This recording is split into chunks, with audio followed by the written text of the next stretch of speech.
Hello mga kabosing! Welcome back to my vlog. So for today's video nga mga kabosing, ang pag-uusapan natin ngayon ay ang kakatapos lang na Mr. International 2024 na kung saan meron ng winners mga kabosing. Yan po ang ating aalamin ngayon mga kabosing. So before anything else mga kabosing, is nice ko muna kayong batiin ng magandang umaga, magandang tanghali, magandang gabi. At syempre sa lahat po nanonood po sa aking YouTube channel, hello po. At sana po ay nakasubscribe kayo sa aking YouTube channel. At syempre, please follow also my Facebook page mga kabosing, vlogger Pageant Arman mga kabosing. Meron na pa akong 10,000 followers mga kabosing. At syempre, ayun na nga mga kabosing, marami talagang nagulat at syempre hindi talaga ini-expect na hindi nakapasok ang ating pambato sa top 15 mga kabosing. Yung pambato natin sa Philippines na si Justin Carl Ong mga kabosing. At syempre, pag-uusapan din natin ngayon ay ang production ng Mr. International. Sobrang ganda mga kabosing, ang linaw ng camera. At syempre, yung pa-LED nila mga kabosing, sobrang ganda.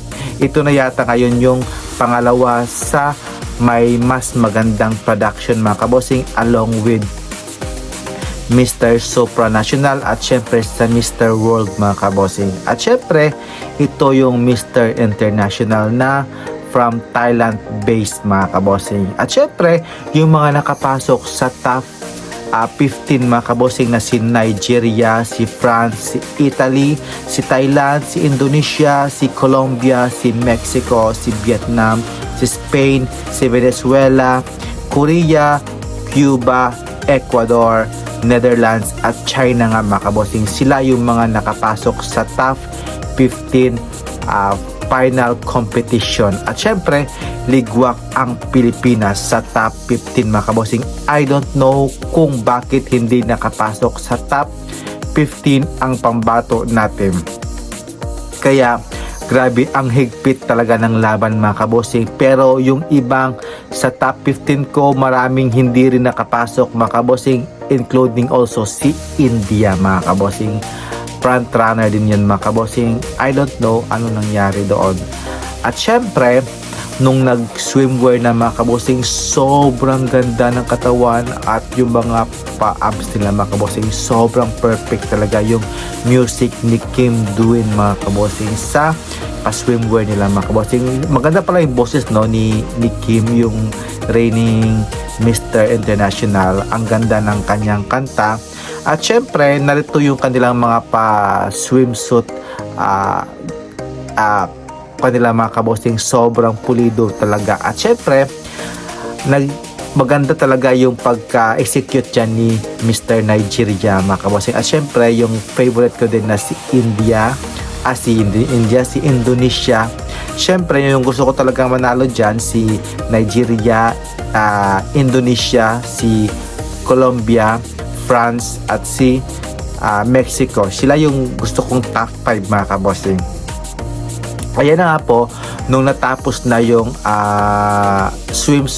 swimwear competition, tinawag na naman yung top 10 at yung nakapasok nga sa top 10 ay ang si Spain, Indonesia, Italy, China, Korea, Mexico, Netherlands, Ecuador, Vietnam, and Nigeria. So, si Colombia naligwak mga kabosing at saka si Vietnam ang pumasok mga kabosing. At si Korea, hindi ko talaga to in-expect mga kabosing. Si Korea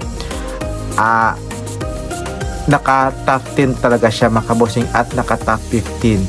Pero si Vietnam din mga kabosing, pang top 20 sa akin siya. Pero deserve naman talaga nila ang lahat ng mga kandidato na makapasok sa semi-finalist, including sa top 10. At syempre, andyan pa rin yung aking pinakahihintay na si Indonesia, si Mexico, si Nigeria. Tatlo na lang yung nakapasok sa aking top 5 mga kabosing. So, yung the rest hanggang top 10 lang. Pero si Si China, naka top 10 siya, pero pasok siya sa akin sa top 9 siya sa akin. Si Spain, andyan din. Si Netherlands, pasok din sa akin. Tsaka si Ecuador, mga kabossing. Yung wala lang dyan is yung si Korea, si Vietnam, tsaka si Ecuador, mga kabossing. Sila yung mga hindi nakapasok sa aking top 10. Ayan. Syempre, nung naglabasan na yung kanilang formal wear, mga kabossing, umangat din talaga si Nigeria, si Indonesia, at saka si Vietnam. Lumalaban talaga. Araw ngayon yata ni Vietnam kasi gumawa po dito at nag-glow talaga si Vietnam, mga kabossing. Si Netherlands, ganun din. Tsaka si Italy, sobrang bubbly talaga ng personality ni Italy. Tsaka si China, no, sobrang gwapo talaga ni China. Hindi ko talaga siya ina-expect, mga kabusing, na umaariba talaga. So expect mo na talaga yung mga hindi mo dapat na expect. Tsaka yung si Korea, okay naman, makapasok. At syempre, nung tinawag na naman yung top 5, mga kabosing, so ayan nga yung tinawag yung top 5 na si Vietnam, si Nigeria, si Netherlands, si Indonesia, tsaka si Spain. At syempre, may pa-surprise pa talaga kung sino yung fan votes, mga kabosing, +1. So magiging top 6 na, mga kabosing. At yun nga yung hindi ko inaasahan na nakapasok ang Pilipinas sa top 6 due to fan box, mga kabosing. I don't know bakit ganun yung kanilang setup. Sana sa top 15 na lang nilalagay yun, hindi yung sa top 6, mga kabosing. Parang binigyan na sila ng time yung Philippines para maipasok nila, mga kabosing, sa top 6 kasi wala talaga sa top 15 ang Pilipinas. Pero may pa-votings naman na pinasok siya automatically sa top 6. Kaya nag-question and answer na naman siya, mga kabosing. At syempre, hindi talaga naiwasan yung times, mga kabosing, yung kay Philippines na overtime siya at hindi niya naisagot ng maayos. Kaya lang kasi habang nagpa-repeat siya ng question, nagra-running na yung time, mga kabosing, ng kanyang question and answer. Si Thailand, hindi rin nakapag-penetrate, hindi rin nakapag-deliver ng maayos. At syempre, si Nigeria talaga yung nag-perform, tsaka si Indonesia. Si Spain, nag-Espanyol siya. Si Netherlands, akala ko sila yung makakapasok sa top 3.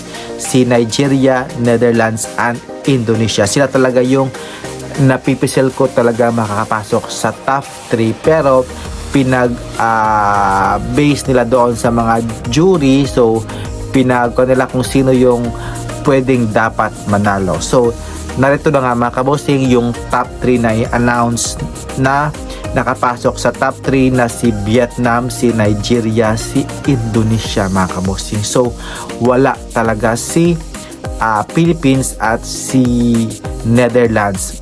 I don't know kung bakit pinasok nila si Vietnam na hindi naman nakapag-perform ng Q&A, mga kabosing. Wala naman siyang naisagot.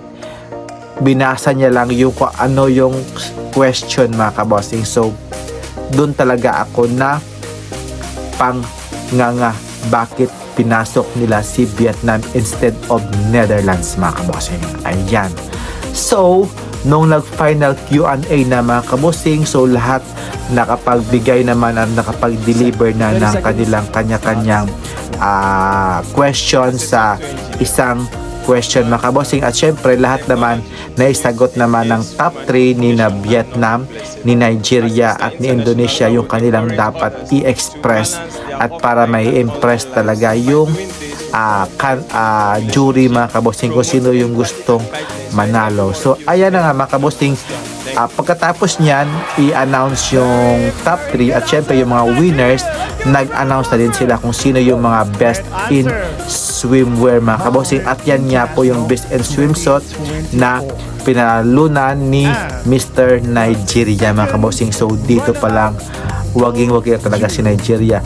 Sa katawan pa lang, alam mo na talaga na siya talaga yung pwede mo talagang maipanalo bilang isang swimsuit Best in Swimsuit. At syempre, tinawag din yung Best in Congeniality na si Mr.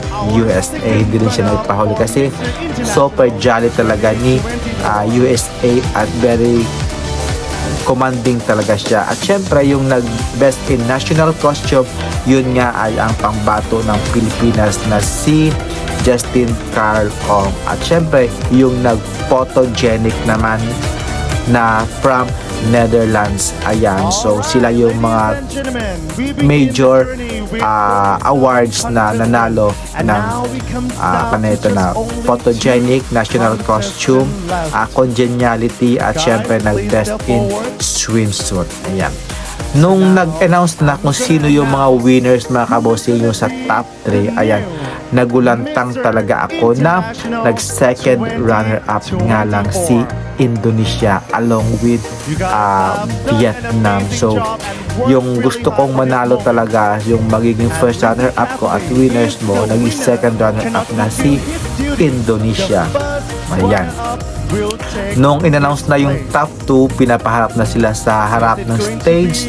Ayan mga kabossing. So, between Vietnam and Nigeria. So, grabe talaga yung mga hiyawan kung sino talaga yung mananalo dito. But, for me, alam ko na si Nigeria talaga yung mananalo kasi deserve talaga ni Nigeria from the beginning pa lang, from the arrivals, na alam kong malaki talaga yung chance niyang pambato ng Nigeria na sobrang gwapo niya, ganda at ang tangkad talaga mga kamosing. So, deserve naman talaga na manalo ni Nigeria bilang isang Mr. International 2024. At yan nga ay first runner-up ay ang Vietnam. So, congratulations sa mga nanalo at deserve mo yan, Mr. Nigeria, at ikaw talaga yung bet ng mga vloggers na gustong manalo. At syempre si Indonesia din, may sentimental favorite din. At syempre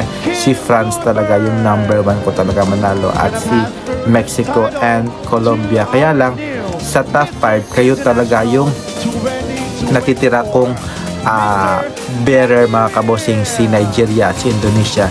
Yung tatlo kong natitira, si France, si Mexico at si Colombia, naligwak na sa top 10, pero top 10 yung iba. So maraming salamat at deserve mo yan, Mr. Nigeria, ang magiging king ng Mr. International. So I'm so happy na si Mr. Nigeria yung nanalo. So very good, ganyan.